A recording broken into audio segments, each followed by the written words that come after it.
People around the world are still trying to figure out what is happening with the Russian billionaire whose private army threatened Moscow a few weeks ago. Yeah, Yevgeny Prigozhin and his private army were told they could live in Belarus, but the president of Belarus says the men aren't there. NBC's Keir Simmons reports from a military camp that was intended to house those fighters. Hey there, good day to you. Belarus authorities have brought us to this base because this is the place where it was reported Yevgeny Prigozhin's Wagner fighters would be redeployed. There were satellite images of the tents that had been built here.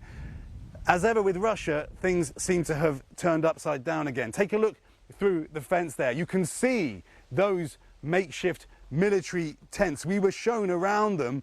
Most of them are empty. The Belarus authorities brought us here to try to show us that there's no Wagner and no Prigozhin.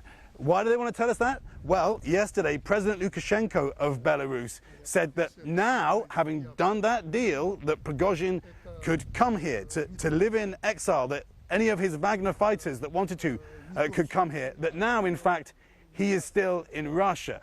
On Russian state television, there are reports about Prigozhin's criminal history, showing his privileged children partying, and showing pictures from his home that was raided by police with dollar bills and fake passports and even wigs. It looks like, on the one hand, the Belarus authorities are distancing themselves from Prigozhin, and on the other, the Russian media are trying to discredit him. And we don't know what President Putin's next move is. Remember that he, when he has made statements in the past few weeks, wouldn't even say Yevgeny Prigozhin's name. Some kind of compromise where Prigozhin stays in Russia, that would seem pretty uncomfortable.